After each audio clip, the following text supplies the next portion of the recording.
to unmute. Perfect. Okay, go ahead, Alex. And then Yeah, I'm gonna actually turn it on to Susan. I just wanted to say hello. I'm very excited that we're all here together. Um, it's JDAIM. It's the month of ability, Jewish disability. Uh, I always get it wrong. Jewish disability awareness, and acceptance, awareness, inclusion. inclusion, awareness, acceptance. There's an extra, they added an extra A at one point, but didn't put it in I'm the acronym. I'm the but they didn't put. Oh, I feel better about that. Okay, I feel better that I didn't know that. Amazing. So we're gonna do some stuff today, but I'm very excited that Susan is going to be teaching today. So I'm actually going to turn it over to Susan to welcome us, and start off our conversation right. So Susan, when you're ready.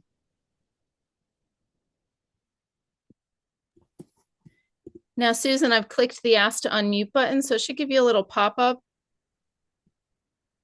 Forgive us for not having a camera hooked up to this computer, but Susan recently moved, so. All right. Hey, Marcia. Hi, Marcia. Hi, Marcia. Hi. Susan, if you're there, we're unable to hear you yet. Are you? Do you Now we hear me got now? Yes, perfect. Great. Okay. Hi, And Sue. so get ready. Susan. Hi, how are you? Good. Okay, thanks for coming on. And everybody should join in when they have comments. I'm Susan Schaffer, and February is known as JDAIM, Jewish Disability Awareness Inclusion Month. So I always like to share information on disability when it's that day or Americans with Disability Month, July 2026. So people are a little more aware of the fact that people with disabilities are included, but there's a lot more that can be done, especially in the area of worship. Letting them know we're both here. That's all. So what I thought I want to do first is give you a little bit of history. In Leviticus, God warns us against cursing the deaf or putting a stumbling block in front of the blind. Of course, don't make it harder on purpose for people with challenges. Judaism in general accepts all people, and that we're all part of the community. So that's a pretty nice feeling that Judaism in general does include people with challenges. And I always try to tell people that it's much easier to accommodate people with challenges than you realize. And certainly when being in a service, people who are blind could use a braille or large print CDRAIM. People who have deafness could sit up front or get a sermon in ahead of time so they know you can follow along. And if a person has a physical disability, they could have a larger toilet stall, bathroom stall, larger parking spaces, and just in general. But I think the most important part, it doesn't cost anything. It's not about having something constructed. It's about inviting a person with a disability to the oneg, to your table at the oneg after the service, or including them in a meeting, or having them participate in services, or having them just call them on after the service. So it should be something that's natural and just continues. So that's a little bit of what I say in the specifics regarding inclusion. I think that communication is the key to better inclusion and decreasing stereotypes. That goes for everything. Now, I have a number of biblical figures have disabilities, and I just wanted to go through a few of them and just say a couple words. Okay, then Jacob's encounter with an angel resulted him in gaining a limp. But later on, he became Israel. So you wonder, where the person with a challenge is not looked down upon. God looks at the person as a person and not a person with a disability. For instance, Moses stuttered. He believed it would render him unable to answer God's call, but God didn't see it that way. He allowed a reasonable accommodation where he talked through Aaron, and through Aaron, he got his point across, for sure. Samson is led to Delilah by his eyes. He's then blinded. However, he then accomplishes his greatest victories. Now, the Tanakh is interesting. They have inconsistencies regarding disability. First, they say a person with a disability is tainted and is evil, half evil. But then on the other hand, they do talk about how people with disabilities have special privileges, but that their words and their participation counts. So it's a little bit of an inconsistency. I hadn't gotten into it deeply, but in general, we want people with disabilities to come to the service, and therefore we have discussions like this. And I really want to hear from everybody as far as what suggestions they have. But first, I have a number of strategies to help an organization, or certainly a religious organization, to welcome people with disabilities, to make it more disability friendly. You actually don't have to do anything, just become more aware in general. One strategy is to schedule a speaker to come in and deliver a presentation. The speaker could be the individual with disabilities themselves, or a family member, or somebody from the community. I've done a lot of those as well. Has anybody experienced where a speaker came in and talked about disability and welcoming people to worship? Oh, yeah. And what kind of situation was it? Well, we've gone to the once a year presentations that Jewish Family Service has done, most remarkably at Bris Shalom, and you were one of the speakers. You spoke, and we had a number of other speakers there. Where else am I?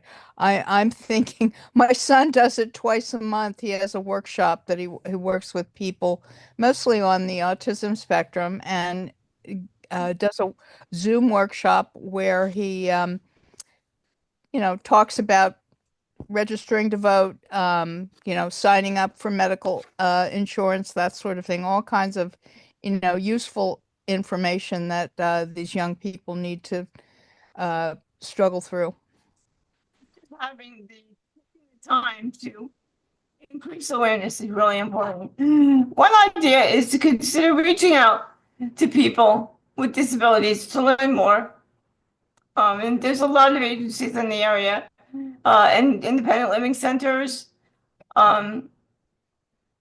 There's other agencies for people with developmental challenges, workshops, and those the kind of situations, and just speak to them, or have an appointment where you can do a little bit of talking and ask them if they're interested.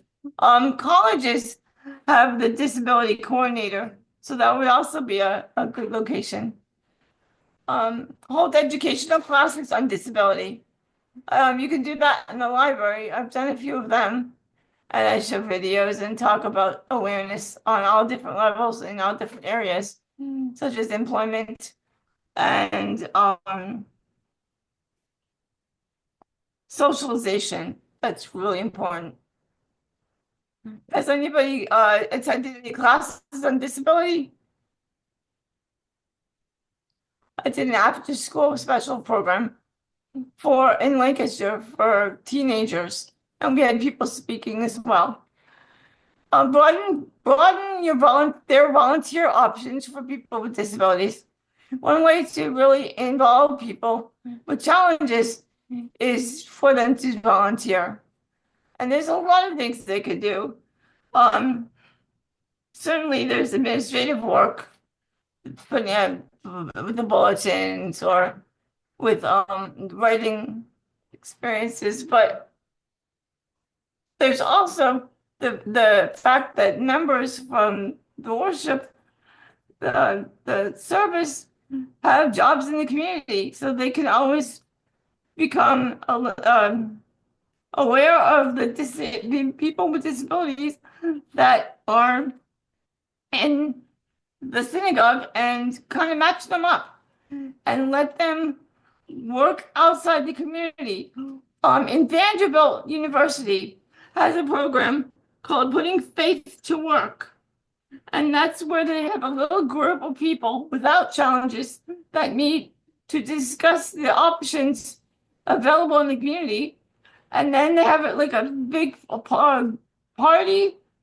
And they talk to the individuals who belong to the synagogue and set things up so that they could get more involved in the community. You can get grants for that too. So that would be a great thing to actually implement if there were people that were interested. Giving honors to individuals. A couple weeks ago when I was at the synagogue, I had a aliyah, and I was just sitting down below. No, I didn't get on the bima, but the rabbi came down and let me kiss the Torah. The person with the challenge could close the ark, or carry the Torah around, or talk to ushers and learn about helping the person get their seats. So there's a lot of things and ways to feel part of the service. Encouraging families to hold events, inviting the community. That would be like having bar mitzvahs and weddings and other special events at the location. I had a bat mitzvah, and I know that, let's see, Haskalah had a few, right? Harry had a bar mitzvah, right? Kids of a few people in this room. Yeah. Yes, Carolyn had a bat mitzvah with a whole group of other women, and she chanted from the Torah. Yep, we get a lot of people are like, "Wow, really?" But it just takes a little bit of patience, and sometimes it doesn't take patience. It's something that you could do. I always say, as long as you know the wording, you could speak the word. The trope is a little harder to understand, and everybody's trope is different. So as long as you speak clearly, the word clearly, the trope doesn't have to be perfect. Does that make sense? Okay, make services accessible to persons with disabilities, including communication is really important. So to put people with disabilities in mind when you're talking about gaining membership, attitudinal barriers could become non-issues. When a person with a challenge joins a group, and the first thing the example is a worship group, and they attend meetings, it's all about what they can contribute to the meeting, and the disability is secondary. I find that to be the case too, and you feel included, and you feel like you have something to offer and contribute. You can add inclusion to the mission statement and create a committee even if it's a small committee, it'll grow. But just to start to thinking of disability and encouraging people with disabilities to come. You can also invite people with disabilities to attend services, but specifically send them an invitation so that they really feel special. A lot of videos show that the staff who comes with the people who have perhaps disabilities, developmental challenges, don't feel comfortable because in the past they haven't been welcome. But there's many churches that do include people with challenges. So it's good to take the time to find one. Any experiences along with other synagogues other than ours, including people with disabilities? Mm.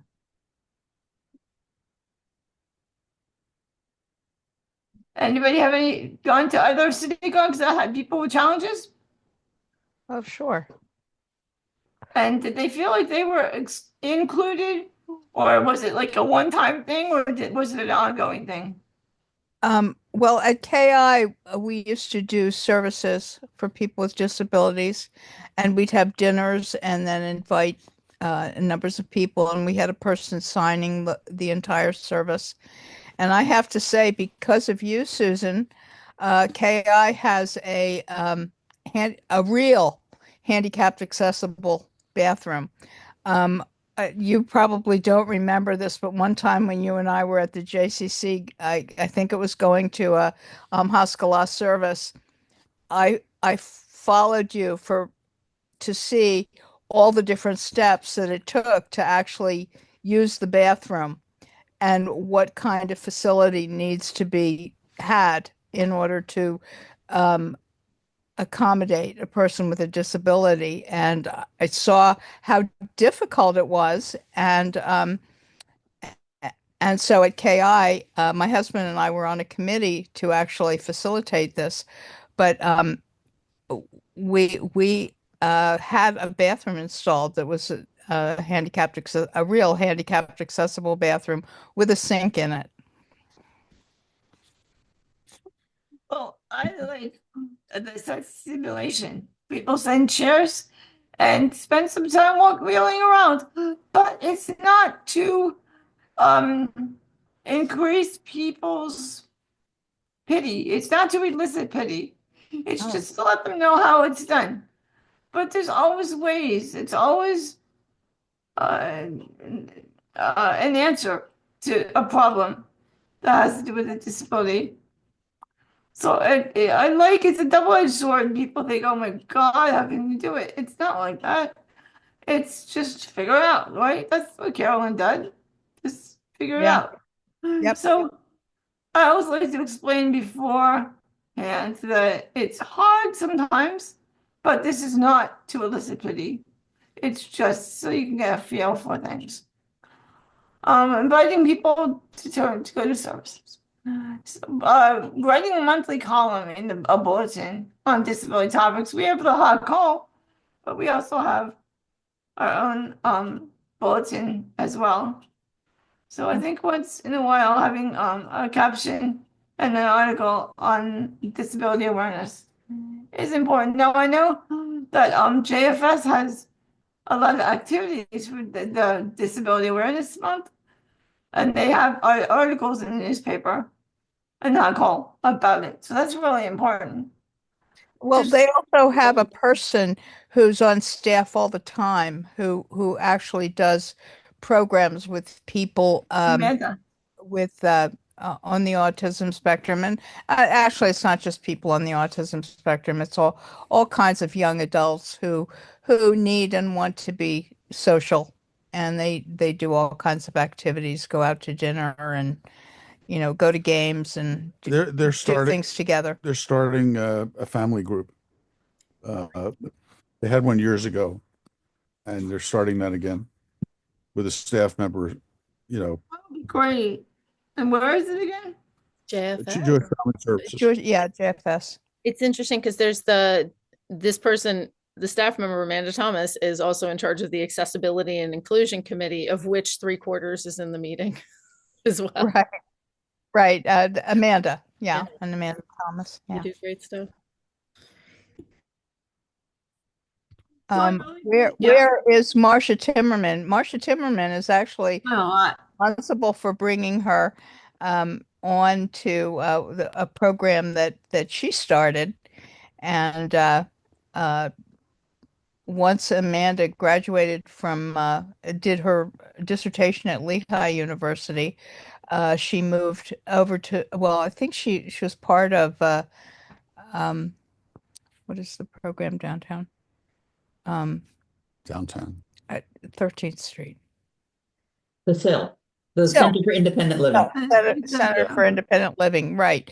And also Jewish Family Service. So she is very helpful in the community. Well, do you think we could start something little? Just because we would be able to get media coverage, and then we would get, not for me, just that we could have it and get coverage and maybe grow our synagogue. We are growing that way. If there was a time that people would be willing to have, like once a month, to have something along the lines of disability regarding this, with regard to disability, or invite someone with a challenge into the group. I don't know. There's a lot of ways that I think maybe we could include, be a little more inclusive. Everybody's been really great and understanding, and I can't always get there. But there's always a little bit more we could do, if you guys didn't mind, because I just want to grow our program and let people know about Haskalah. I did a little bit, but not that much. I could do more. So I have a list of videos and books to use. I was thinking maybe we can use one of those books for the book review, a book club, if that's something that you're willing to consider. One book that I really like is Learning to Love Your Own Bones, and by a Rabbi Julia Watts Bessler, and she paints a portrait of what it means to be disabled and one of God's beloved creations.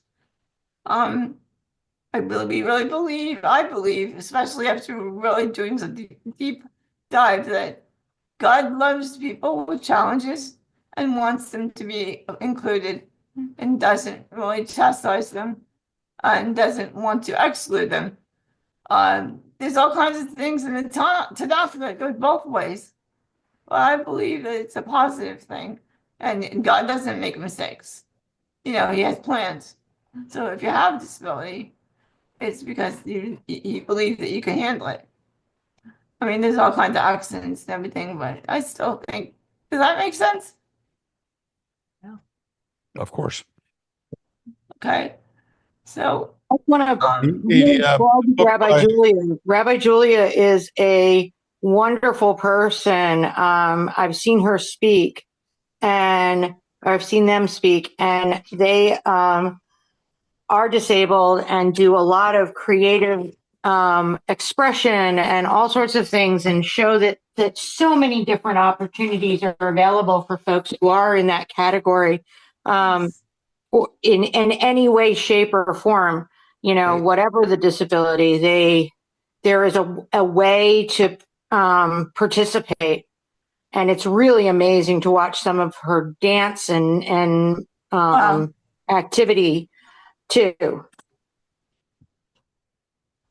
So maybe we could consider either bringing her here or just listening online to a speech that she has. Maybe she has like tours or events, and we can look it up.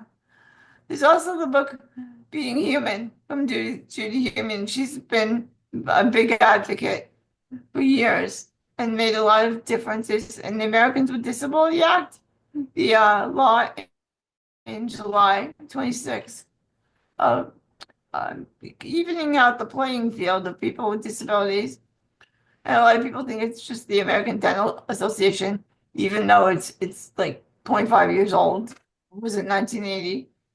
But I always like to like we could have a table perhaps at the Olympics game. Um, they always have a lot of different topics and activities for fans. And that's what they're known for is their different various creative approaches and including agencies with disabilities. Now, who's knowledgeable? April 16, there's a conference at the sales on inclusion and disability as well as other topics. Marcia, you might know about it. No, I don't. Yeah. But I will look into it because that's, yeah, I've never met her, but that's I don't know okay. if that's some, yeah. Yeah, I will look into it. Okay, the rabbi isn't going to be there. I mean, it's not something that somebody big names is going to be there. It's just a conference on social topics on minorities. It's through the Chamber of Commerce, and it's just during the day. But I know the Independent Living Center will be there. So I was really curious as to what it was. If you remember, it's a little cheaper. I might go. I can But find the they're link doing and a lot of I can Yep. find the link and distribute it with the follow-up email, which will also have links to this document with all of the links in it. Okay, so I would conclude by saying thank you for listening and encourage people to look up the book, Julia Watts's book. It's online, it's an audio book as well as an actual book from the library. I think that would really open people's eyes. She has some very, very long YouTube videos where there's like a panel discussion and it goes into great depth. But I just wanted to give a little bit of background on disability. And as I see it, I have a disability dialogue project that I'm always doing on and off and on and off. And I like to empower people with challenges and educate people without like employers. I believe that that's a very good way to include people, just give them a little understanding so that because fear is one of a really big concern. But once you start talking to the person, a lot of times the discomfort, which there's a lot less now, dissipates. So that's that. But if we can do something at some point, I think it's worth an article and it's worth a grant because there are grants where you can get some money if you have a project that's for people with and without disabilities. Every 6 months, the Christopher Reeve Foundation has one. There's So a that young might be something to look into. What? Uh, Excuse there's me? there's a young man in the Lehigh Valley who is totally quadriplegic, and he does an accessibility video on or show on Channel 69 uh, about once a month or so, and he just tours around. I mean, he is quite disabled and needs staff, obviously, to go with him, and however, he goes to different places and then talks to the staff and shows how accessible whatever the place is, like Coca-Cola Park or different museums or different places in the Lehigh Valley. But he's also he works. Let's see. He's a novelist and he's written two books. One is called The First Thing About You. His name is Chaz Hayden. It's wonderful. This is wonderful book. It's a novel, but it's very, very, very accurate about it actually describes this young man's disability and going through high school with it. But it's a delightful, It's great. delightful book. And then his second book is called The Oh, Diet Soda wow. Club, and it's also Mhm. about a young person with a disability Hey, and describe. have you heard of Sean Burkhoff? Well, Sean Burkhoff lived in the valley and went to school in Moravian. And he does that kind of thing on a larger scale, even. Right. He gives really big gigs, him and his wife, and then they have a big party at the Bethlehem Hotel a couple years ago. But they have a nonprofit, and they're doing really well. He actually is a writer for a TV show. I don't know if he still does, but I mean, disability is not as uncommon. I'm just concerned that sometimes they're overlooked, and So that's not fair. this young man, who is totally quadriplegic, works for Wall Street. That's how and he was able to build his own totally accessible house through that, and then in his spare time wrote the novels and does the accessibility program. We will be I'm working on a solution for a housing project for That's people with that, disabilities because housing is so housing needed. is a big issue. It's a big Why? issue. I Yeah. was going I to say just- that would be an even better choice for book club. I just talked to somebody about housing, the director of the Independent Living Center, and he also works in Bucks County. And I said, "How is it there?" And he said, "Move if you live there because there's nothing there." Well, I have an idea and I'm working on it, as well as getting a wheelchair. Getting a wheelchair is not as easy as you think. I want to get one private pay, and it's actually a lot cheaper, but they make you go through the insurance anyway. And I'm like, that's a waste of time. And a lot of these fancy evaluators, like from Good Shepherd, they don't know what they don't know. And it's really frustrating because I got a wheelchair a couple years ago and I gave it away the second I got it because it just was not, I mean, all these measurements, but the measurement they needed, they obviously never asked the person with a challenge. That's the most important measurement I needed was from floor to height to book plate, and that was not even a question. So they certainly weren't going to ask that or check it out. So people with challenges are hopefully getting more and more involved.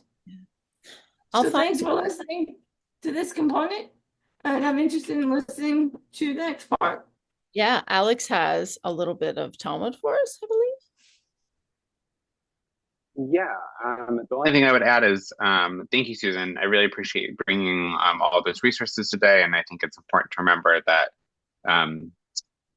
we think of inclusivity in all its forms, not just disability, but disability being one piece of that as sort of like major changes, but actually in some ways it's exactly what we're doing with just a slightly different lens. So I think it's important to remember we think of these as there are obviously huge things that we could be doing, but there are also very small things that we would do naturally that just bring a different voice and a different awareness to it.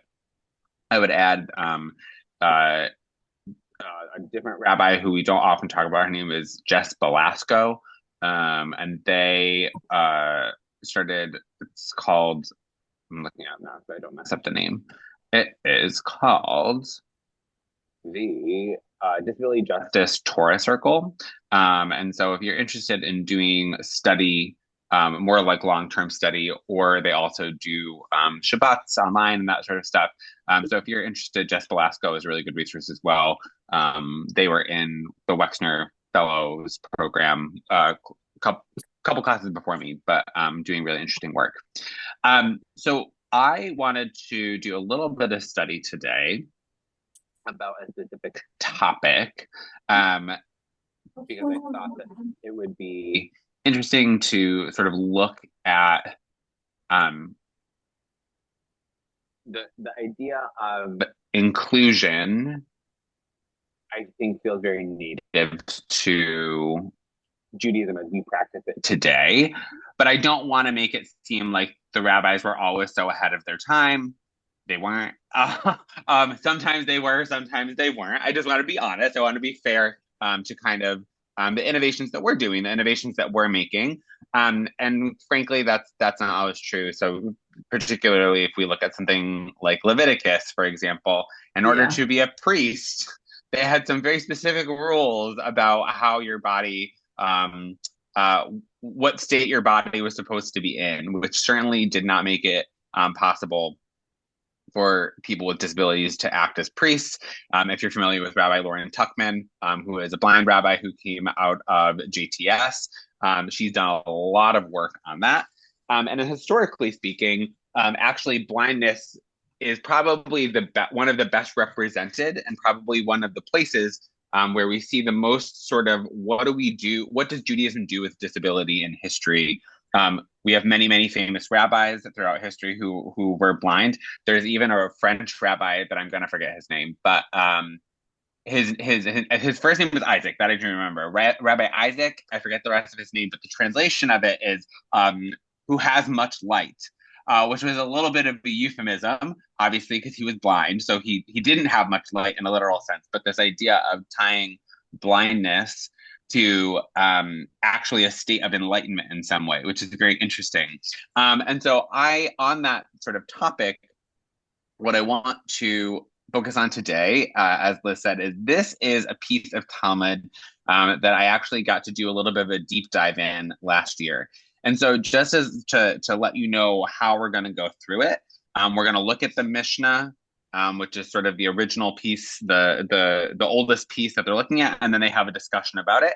And I think it makes two arguments. One about the role and inclusion of people who are blind, and the other about how inclusion around disability, how any sort of marginalized experience is actually all tied together with different types of marginal voices, right? So there's no like one person free and the rest of us aren't. Like either we're all free or we're not all free.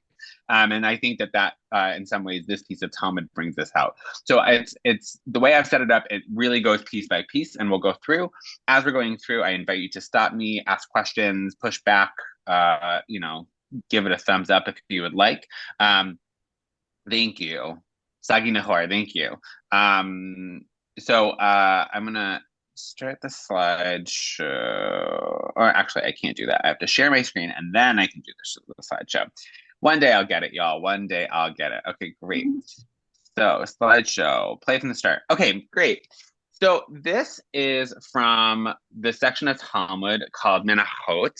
And the question is, tzitzit, hakol chayavin, which means tzitzit, is everybody obligated? And so this is the question that this particular piece of Menachot is dealing with. Now, what I'll tell you is that weirdly, the Mishnah doesn't actually talk a lot about tzitzit. This is one of the few passages that we actually get. I put it in Hebrew if you're interested in looking at the Hebrew, but I've made sure that I've also included the English for those of you who maybe just want to get to the translation a little bit faster. And I'm going to try and make it a little interactive. So if you feel the urge to read, I invite you. So would anybody like to read? This is the Mishnah. This is our sort of core text after Torah. So would anybody like to read?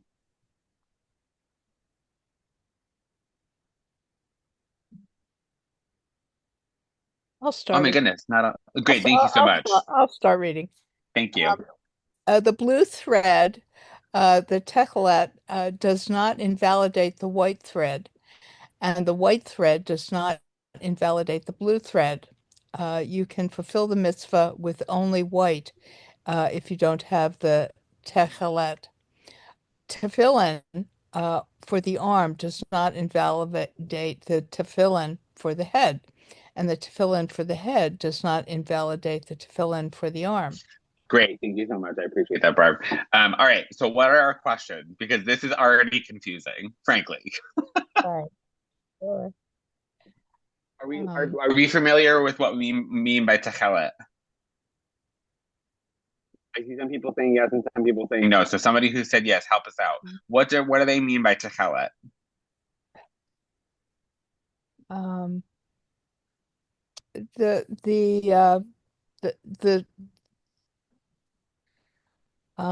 The cords that are tied that hang down from either the talit or from the shirt that people wear under their clothing. Okay, great. So we have the talit. So the undershirt is called the talit katan. They're both talitot. So the one underneath is the small talit. It's like an undershirt that has them hanging. The other is the talit gadol, which is what we usually wear during services. And it's a chelet. Margot, go for it. Yeah. I saw you on mute. Yeah. A comment and a question. Techelet means blue, so you described the thread itself, but here's color, and what they seem to be setting up is a question of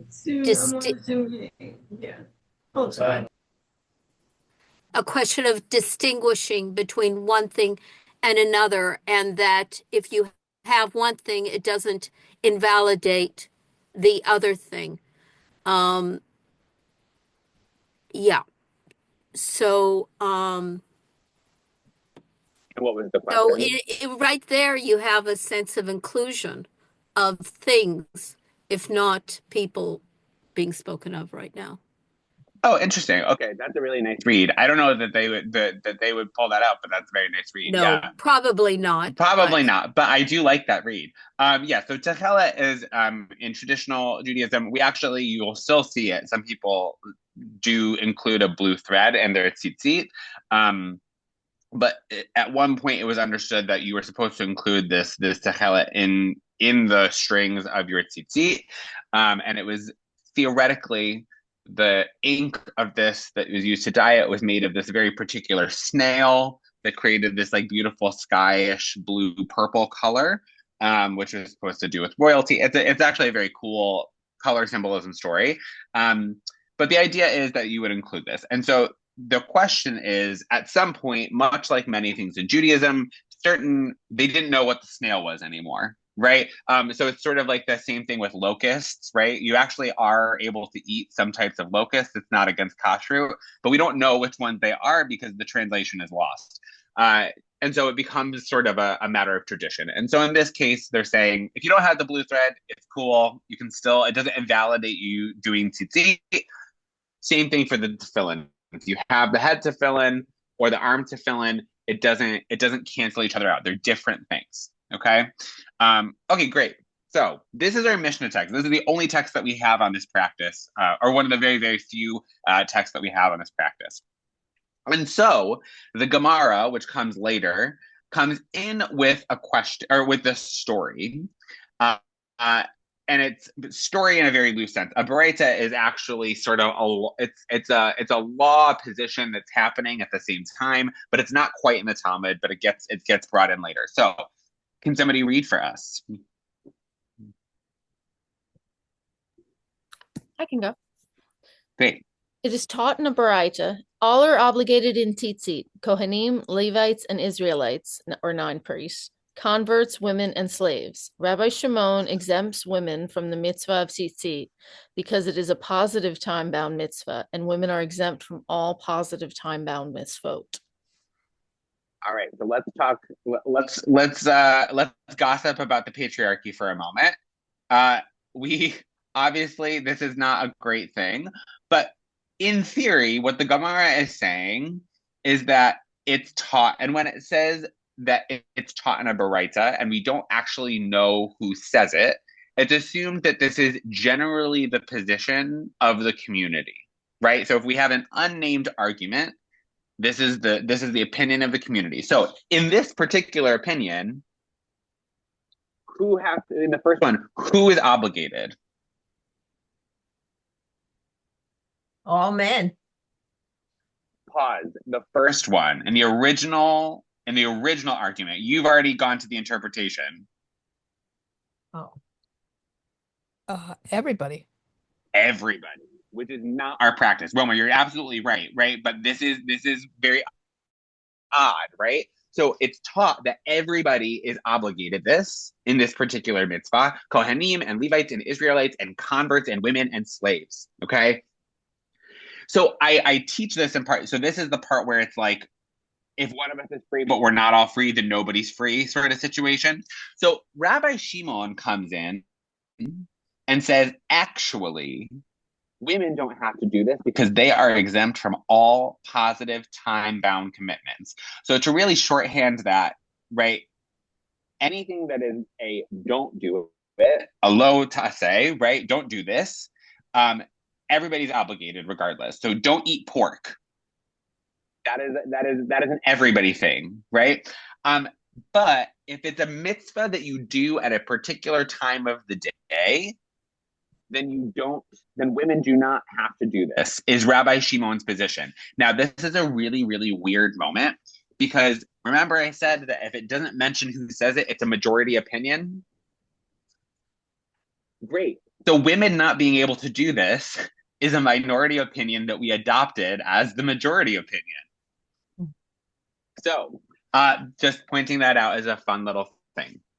The other piece that I want to throw out here is that we're getting something really interesting. So often the Talmud will give us like long lists of who is obligated, who isn't obligated, and sometimes they'll shorthand that.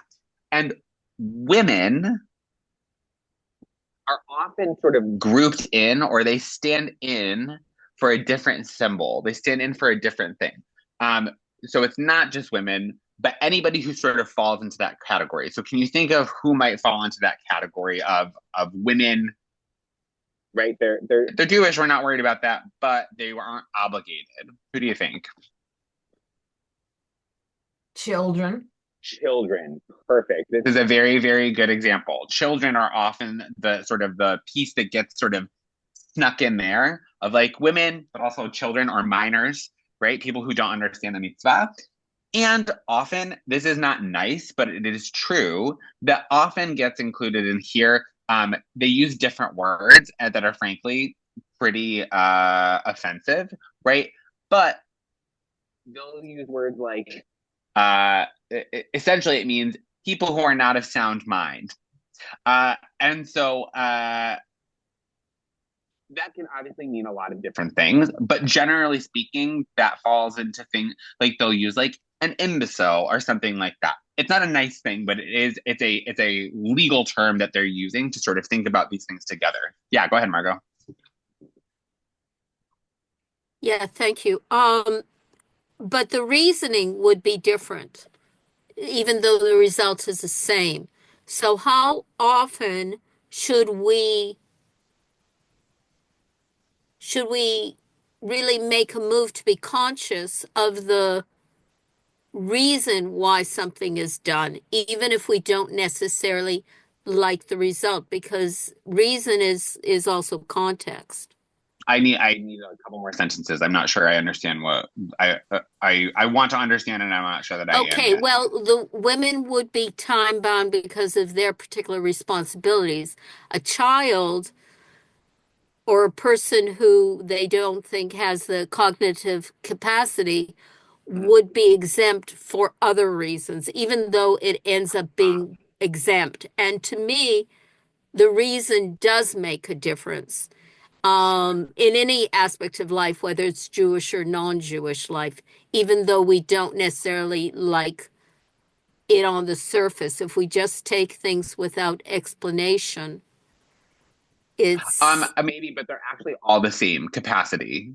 It's an argument about capacity. Now, why that capacity, that lack of capacity I exists is thought different. women, it said it was time bound, the positive. They weren't, yeah, Because which they is, lack the capacity of time. well, but they do have the obligations that they had to be able to fulfill that were more considered, more important if a child needs them at any particular time. Took priority, but that didn't mean that, for example, they didn't have to say the Shema or whatever when they found the time to do so. Or Yes, but a child tefillah. would have to say Shema as well, right? So it's not. I hear what you're saying, and I think that sometimes that can be important, and sometimes it's not necessarily their main concern. And ultimately, these are all questions about capacity, right? Okay. And the reason I'm saying that is because they actually point to different abilities to shift in capacity. A child, especially boys, right, in their understanding, would eventually gain that capacity. Women could have that capacity. However, that created a problem of obligation. So, for example, at JTS, I might have said this before. At JTS, women, when they started entering the rabbinate, it is not a mitzvah. They didn't consider it a mitzvah for women to wrap tefillin. So women didn't do it as a mitzvah. They took an oath that they would do it every day. So the capacity would never get there for a different reason. With somebody who didn't have, you know what I mean? So like, I hear what you're saying. And thank you for explaining. Mm-hmm. Yeah, absolutely. So I think that sometimes can be important and sometimes it isn't. The reason they're being very specific here is because this is where that argument about time-bound commitments come from. Rabbi Shimon, fight the patriarchy, fight Rabbi Shimon on that one, but neither here nor there. Okay, great question. So what we have here is, we're not going to worry too much about this, but basically we have these two sort of understandings two judgments. A deen is a judgment. Everybody's obligated, but the second one is that women are exempt, and that's because it's a time-bound commandment. So we're not going to worry too much about that. I'm going to look at the chat for a second because it looks like I have some things in there, and I just want to make sure. Idiot imbecile removed. Oh, wonderful. Thank you. How is my, thank you, Joey. How's my microphone? Can you hear me okay? Or is it going in and out? It goes out when you move a little bit to the side, I think. It's a very directional microphone, but if weird. You're in the middle, you sound great. Okay. Well, that's very helpful. Okay. I'm going to take out my earphones for a second. All right. Did that help? Yeah, much. Yes. Yeah. Yes. Okay, great. Okay, amazing. So, the Mishnah here, thank you for letting me know. So the Mishnah here is in response, and essentially this part is in response to a piece of Numbers, the book of Numbers. So it's taught in a Baraita when it says in Numbers 15:39, and you will see it, the tzitzit, and it means to the exclusion of night garments. Now, I'll be very honest with you. The Talmud is a confusing place. And I know that we're going through this. This is why I'm leading you through a study like this, because this is a very, find it very confusing. But there's sort of two conversations happening. So let's start with the conversation. When do we wear tzitzit? So Wilma, you brought it. We are at the disadvantage of knowing practice, right? So this is them figuring out practice. We know where we got to, and so sometimes it's hard to back up. But here, I want you to tell me, when do we wear tzitzit? When do we wear? When we go to shul? Okay, what time of day? Any time of day. Tzitzit? Oh, tzitzit? All day? Morning. Well, we wear tzitzit one time. We wear it all day. When? On the holidays. Yom Kippur. Good. Okay. High holidays, Yom Kippur. Awesome. So otherwise, we actually only wear tzitzit. We're only obligated to wear tzitzit, I should say, in the morning. We only wear it for morning prayers. Now, often you will see people wear tzitzit at night when they are the shots, when they're the person who's leading prayer. And that actually has more to do with sort of just knowing who is in charge. It actually isn't an obligation. And I have a question though. We're talking about putting the head thing on and the shirt, and isn't that only for men? I forget what they call that. So the tefillin, yeah. So tefillin and the undershirt with the tzitzit on it. Yeah, the tali katan. Right. Yes. So that's only for men. In the rabbi's understanding, it's only men, and it's only in the morning. You're correct. Okay. Right. Okay. Except for as was said, you said high holidays, except for Yom Kippur. Right? On Yom Kippur, we wear the tali all day. Okay, so they're saying it says you'll see them. And so their question, which we sort of got to I saw a little bit in the chat, right? Their question is, okay, so do we have to be able to see them? This is the question that's coming up. Do we have to be able to see them? Because at night, you wouldn't see them. Therefore, we don't wear tzitzit at night. Right? That's what they're trying to get at here. But what I want to point out here that's interesting is they're doing a funny thing here with the Hebrew. So keep in mind the Hebrew, and I'll explain what's funky going on here. If you know a little bit about Hebrew, then you may already know how they're going to work this out. But I'm not going to spoil it yet. I'm a notorious spoiler of endings, so I'm going to try not to this time because I want us to have a moment of because I love that moment. So okay, so it's taught in a Baraita in Numbers, and you will see it. Thus, we mean to the exclusion of night garments. Okay, it can't be a night garment. Okay, so now we're getting into this question. Ata Omer, which means another interpretation. To exclude night garments, do you mean it to say that? Or perhaps it's really to the exclusion of a blind person's garments.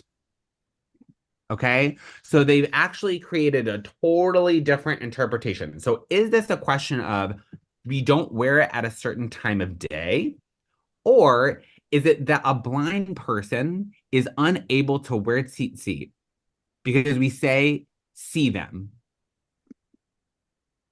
We see them, so everybody else sees them. So why shouldn't Wilma, be stop, Wilma.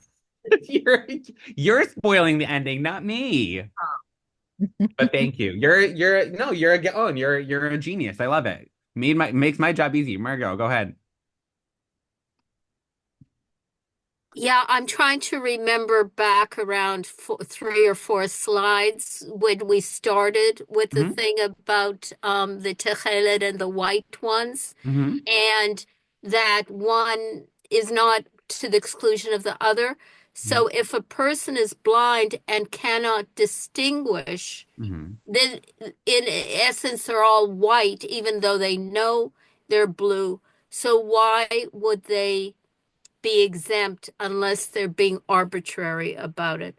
And if this is not the right time to answer, or any questions I ask, you can just shelve them because I don't want to take more time. No, you're fine. No, it's all part of the journey. So no, you're so right. The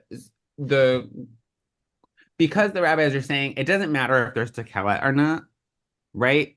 So they're not worried about being able to distinguish between whether there is or isn't tekelet. So then the question must be whether or not you can see the tzitzit at all. Right? That's how they're sort of moving to this question about is it night garments or is it a blind person can't see them? And right? then I asked several minutes ago in the chat, the idea is seeing literally only visual sense, or if you can feel and then like I see, I understand, I get it, whether that fills in. And once again, anything I ask, if it's not the right time to answer or anytime, that's fine by me. So Totally. So I actually want because we're gonna discuss that at the end. So I want you to bring that back in because I have yes, we're gonna bring that back in. Marcia, go for it. I can't see you, but I see the hand icon. We have two screens. I'm going to take you off on a slightly different topic because when I think of tzitzit, I can even remember back to being a child sitting next to my father. It wasn't seeing them, it was playing with them, it was moving them, it was holding them. And I do the same thing with my own talit. I play with them, weave them or whatever else. So seeing isn't everything with tzitzit. That is yes. And so I think that goes to Margot's point about the sensing, right? And I think that you're right. There are pieces of this, right? So let's think for a second. We'll get to the discussion when we can bring it back when we get to the discussion piece, but think of a Torah service, right? Right? That is a particularly, yes, Yes, and they're not. Yes, exactly. These are moments particularly of my finger up. seeing. Yeah, we have the pinky, but you also, I thought you were doing this because of the priestly blessing, because the priestly Oh, blessing would that be too. another place of seeing, but not necessarily being able to experience. The tzitzi are a bodily experience, right? You're literally wrapped in them. You can feel the knot. Right? So this is where we get into like, what do we mean by ra'item, which is the verb that we have. Ra'item means, it literally means to see. And in this case, we are asking, what do we mean by that? So because we have both. So we have moments where we have particularly things about seeing, and we have things that are like, well, it's seeing, but it's more than that. Right? It is seeing, but there's something else going on here. Great questions. And oh, did Wilma leave? Oh, Wilma's still here. Okay, great. And Wilma, you're like I said, you're a rabbi. You've already beat them to it, which is great. They spend like, paragraphs and paragraphs talking about this, and you figured it out in like 10 minutes. So I appreciate that. Okay. So proof from the Torah. So then we get to this. There's proof from the Torah that obligates a blind person. So they say you're reading this verb, ra'item, incorrectly. So can somebody read when the Torah says?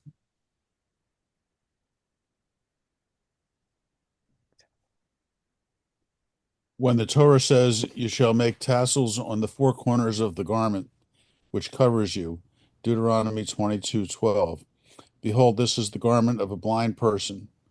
This was said to obligate the blind person's garments in tzitzit.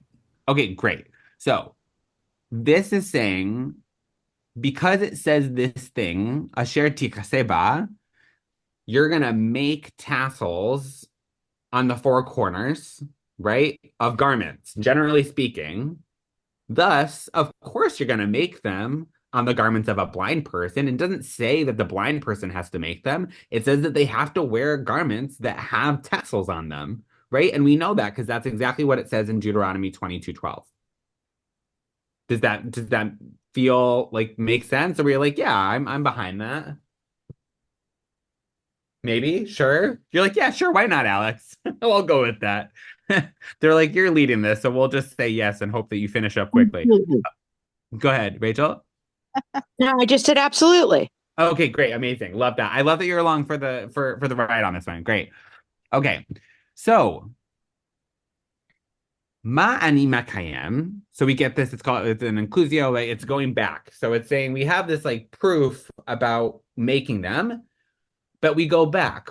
What are we supposed to learn from this verse? V'ra'item oto, prat liksot laila. What do I learn from the verse? And you see it? This exclusion of nighttime garments because no one sees them, not just a blind person. So one person's saying, okay, in this case, it's everybody, right? Everybody is not obligated at night because nobody can see it. It doesn't matter if you're blind, it's that dark. Nobody can see it. So we're all not obligated at night, which is great. We're going to get rid of this ha. But they have a question. The Gemara likes to ask a lot of questions. But on what grounds have you determined what you've seen to include the garment of a blind person, but not the nighttime garment? So now they're trying to ask, they're like, okay, but like, so you're saying that at night nobody can see it, but in the day, a blind person still can't see it.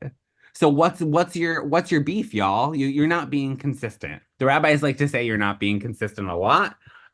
Which, whether that's true or not, they have a tendency to shift things. There are entire parts of the Talmud that completely argue against what the Torah says. It's actually quite funny. This is why, like the rabbis had a problem with like being able to sell your daughter, for example. So they figured out a way to argue against that, which thank God, right? Like we're not mad at them figuring out a different way. And so I include the garment of a blind person because it's distinguishable in the vision of others. Other people can see it. And I exclude the nighttime garment because it's not in the vision of others. So exactly where we got to, right?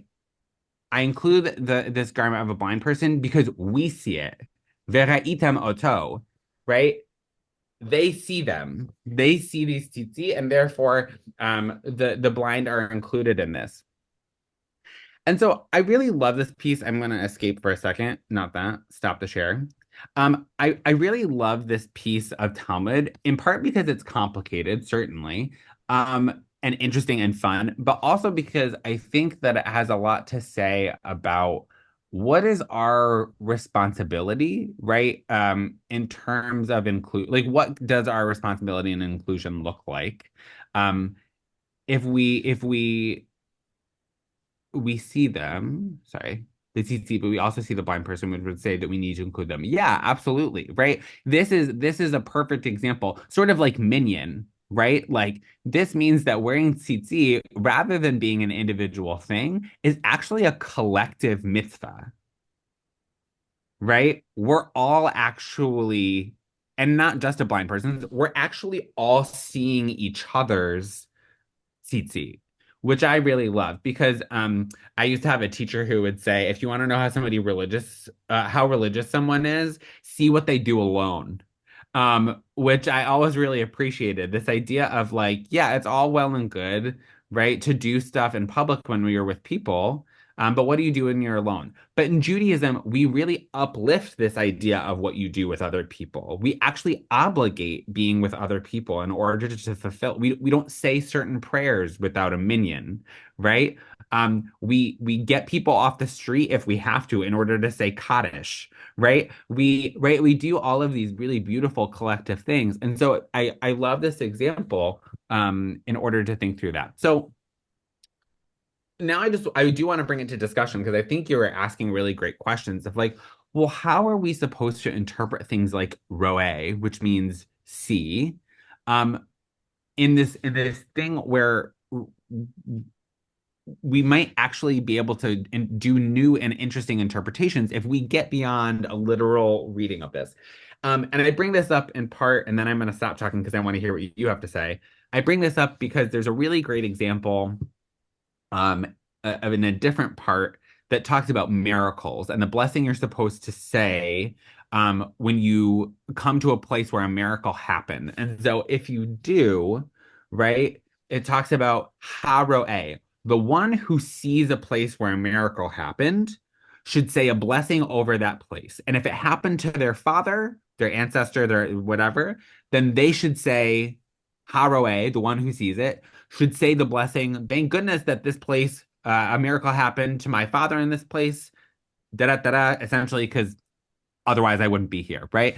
And so I made this whole response that was asking, when we say haroe, the one who sees a place, do you physically have to see a place where a miracle happened in order to say this blessing? And so I'm very interested in this question of what do we mean by sense or see or et cetera, et cetera. So I just wanted to bring that in because I think that once again, you didn't need me to teach it. You already, apparently you already had a felt sense of where I was going with this, which is great. Yeah, but I'd love to hear what you're thinking, what it brings up for you. And I'm gonna plug in my computer. I can still hear you while you talk.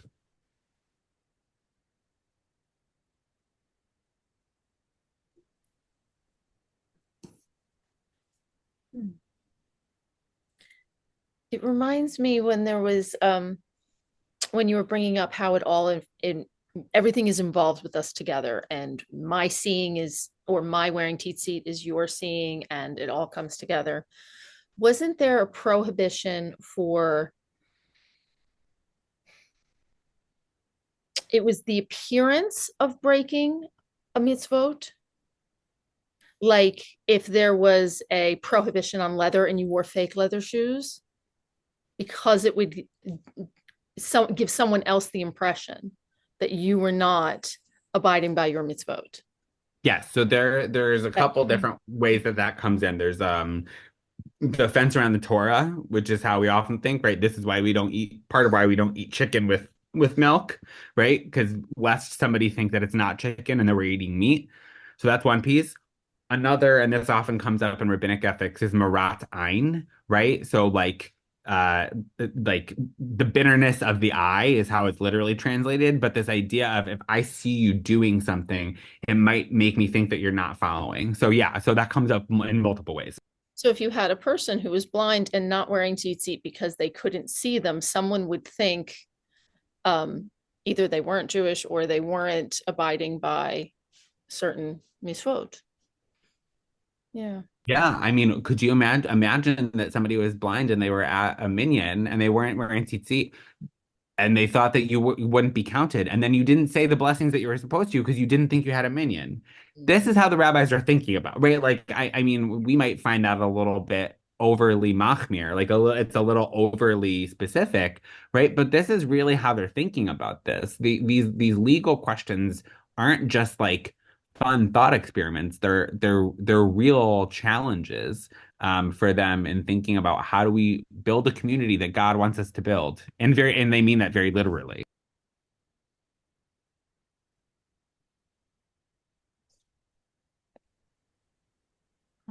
I don't understand the thing about the chickens.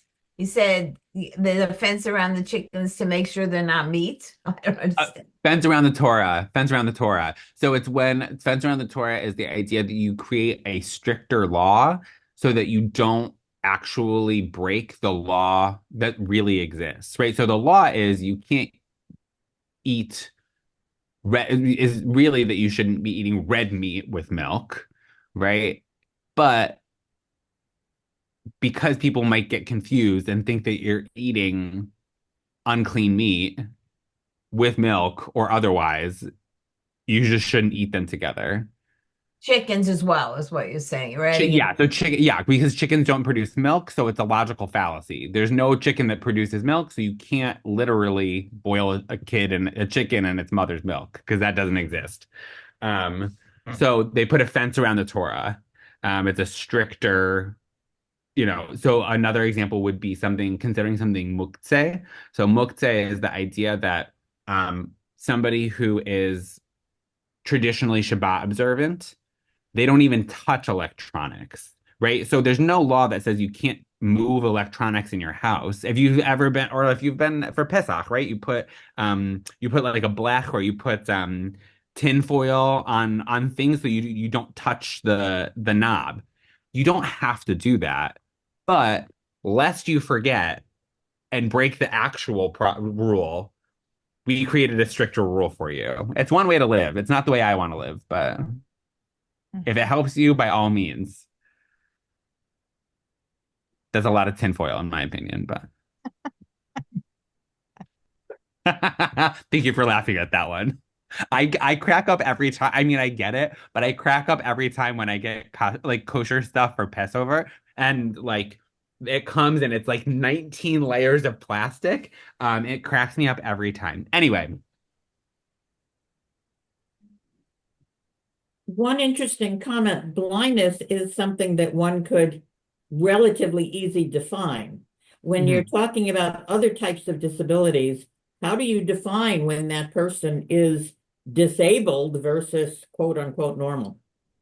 And that's a main problem because to me, blind people can function a lot better than a lot of mentally ill, people. It's, so I think that what I talk about this often as is bar mitzvah. Like, what does it mean to be a bar mitzvah? So there's this whole discussion. It happens in Masechet Sukkot, I believe, where they're talking about laws around building a sukkah and all of the mitzvot that have to go into dwelling in the sukkah, right? So one of those is you have to shake the lulav. And so the rabbis are having a discussion about a child, and they say the child is not of age. They are not obligated in shaking the lulav. And another rabbi says, no, the child is obligated. And so, of course, the rabbis say, well, we have to figure out how both of these are true, because otherwise somebody's lying and nobody lies because it's the Talmud. So what they sort of the discussion they come to, and I could be wrong about where it shows up, but I know that this discussion happens, is it comes up that they say that really you are obligated in a mitzvah that you understand, right? So as soon as you understand why you're shaking lulav, you are obligated in lulav. As soon as you understand why we wear tefillin, you're obligated in tefillin. Right? So the 13 or 12 is a legal fiction, right? It's actually the 13 and 12 are actually based on bodily things, not on capacity, right? So everybody, this is why I always laugh. People get to the end of a bar mitzvah and I say, well, thank you for doing that. You didn't have to do any of it because you were already a bar mitzvah, but we really appreciate it, right? Because as soon as you're of age, you're of age. Now, I think that so Susan had asked before about do we know other places where people with disabilities where the practice is different. So down in Philadelphia, actually, Mishkan Shalom. Has anybody been to Mishkan Shalom in Philadelphia? Great shul, like really lovely people. And they actually made a documentary called Praying with Lior. Has anybody Oh, seen this yes. Oh, documentary? yeah.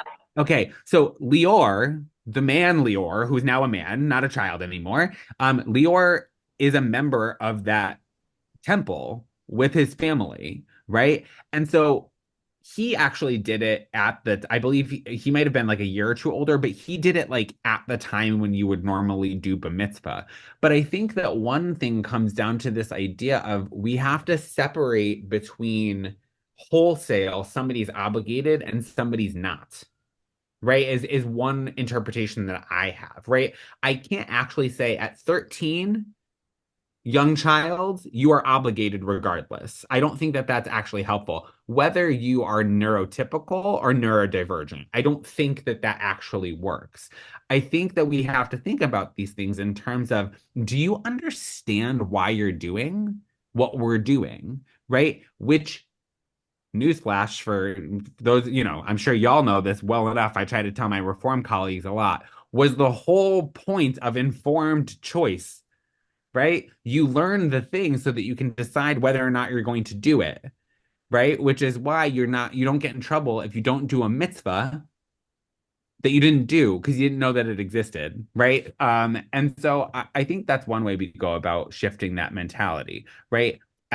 We would never say to somebody who was unable to stand, we would never say that they can't have an elite. Let me rephrase that. I would never say, I don't know many rabbis who would say you can't have an aliyah because you can't stand.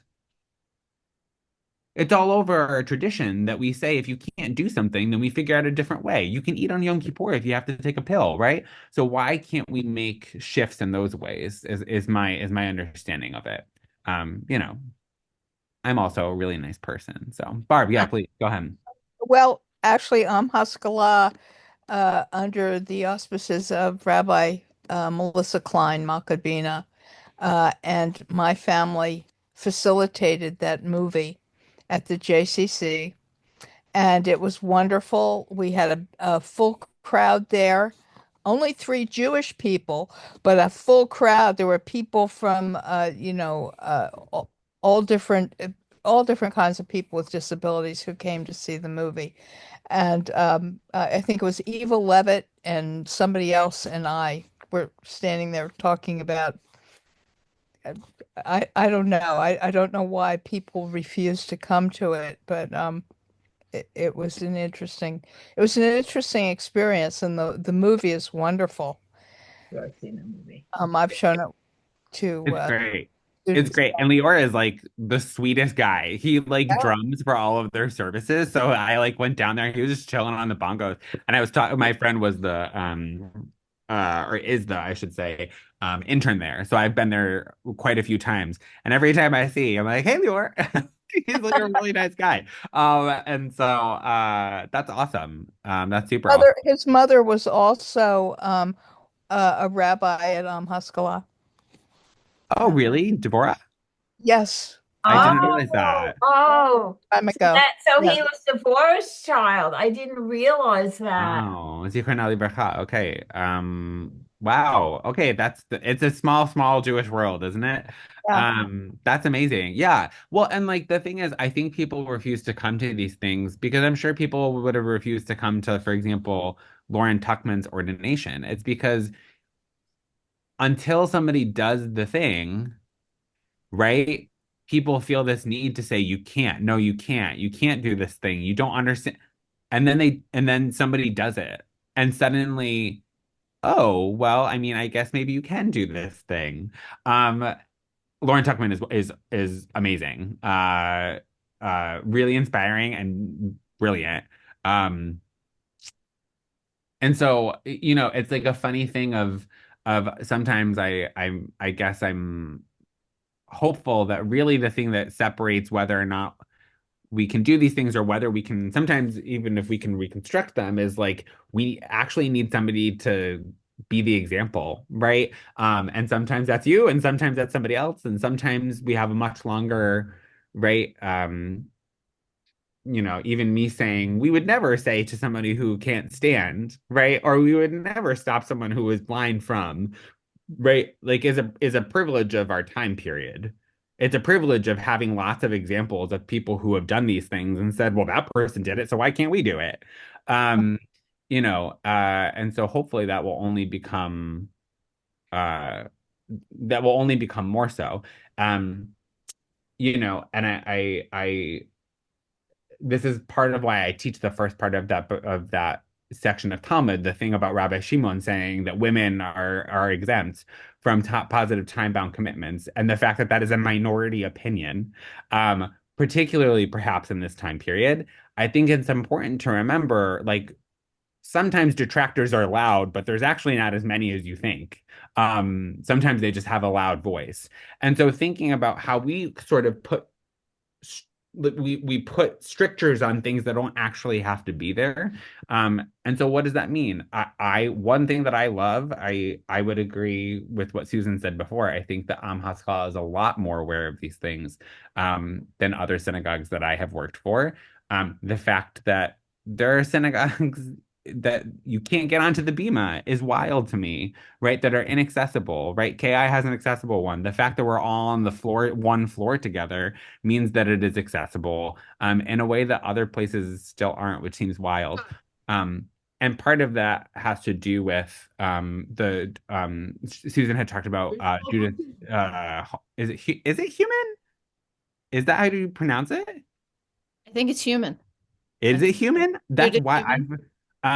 who if you has anybody seen Crip Camp? Yes. Yes. Yeah. Crip Camp, if you have not seen Crip Camp, Sure. it is an amazing documentary that is about her in part and the organizing around ADA. It's super inspiring. It talks about why camp is so important. So I love it for lots of reasons. But one of the things that I learned from watching that documentary is that actually places of worship are exempt. They are often the places that are exempt from providing these accommodations and these changes, which I think is a really sad understanding of what our responsibility is as religious communities, that we're not obligated in a way that the private sector is, or that the non-religious sector is. Like we should be holding ourselves to a higher standard. And so We should I think, all please, I'm sorry, go ahead. we should all have the opportunity to watch Crip Camp. Yeah. If What anybody, is it called? Can you say that? Crip, like cripple. DRIP. I'll add it to the email that's coming out too, and maybe we can do a viewing night soon. It's on Netflix. Perfect.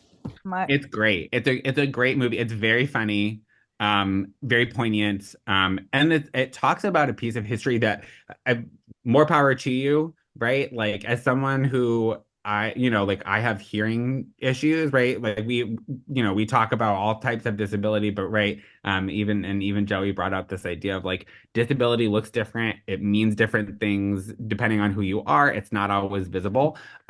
But a piece of history that I didn't know about. Like I'm not sure how I didn't know that a group of people took over a government building in California in order to make this happen. It's amazing. They quote you when she said it's not my fault. There we They put the first lifts on buses in Denver, Colorado, because people chained themselves to the buses. Yes. Oh my God. I mean, it's incredible. It's incredible, and it's not a piece of our history that I think most people know about. I certainly never learned about that in a history class in high school, right? Oh. I feel like I barely learned about civil rights, let alone like civil rights around race, right? Let alone anything around disability. And so I think it's really important. I'd love to watch Crip Camp with people. I am looking at the time. It's 5:28. So I want to make sure that I leave the last few minutes. If you want to leave us with your thoughts or your where you're sitting right now, and then you're not obligated to say anything, but I will just say once again, thank you so much for joining us for this. Thank you. Okay. I don't know whether you're familiar with Hebrew Seminary in Chicago. Is a seminary for people who are deaf, ordains people who are deaf and or hearing impaired. I'm very involved with it. Rabbi Jonah Rank, met him at a conference and we just kind of clicked, and wonderful. Most people don't know about that. I would just remind people that we need to not make people who have disabilities different, but rather thinking of them as completely normal. And we need to find a different way to do things. And that helps all of us, not just those who are dealing with a very specific issue. Good point. Right. Good point. Yeah. I mean, we've had bar mitzvahs because it was never a possibility that we wouldn't. Right. So-and-so reached the right age, they needed a bar mitzvah or a bat mitzvah, and we made it happen. That's true. We all did. Yeah, we all did. Yes. We still do. Been Alex, you did a bar mitzvah last year, I think, Yes. Yes. We for did. someone. Yes, we did.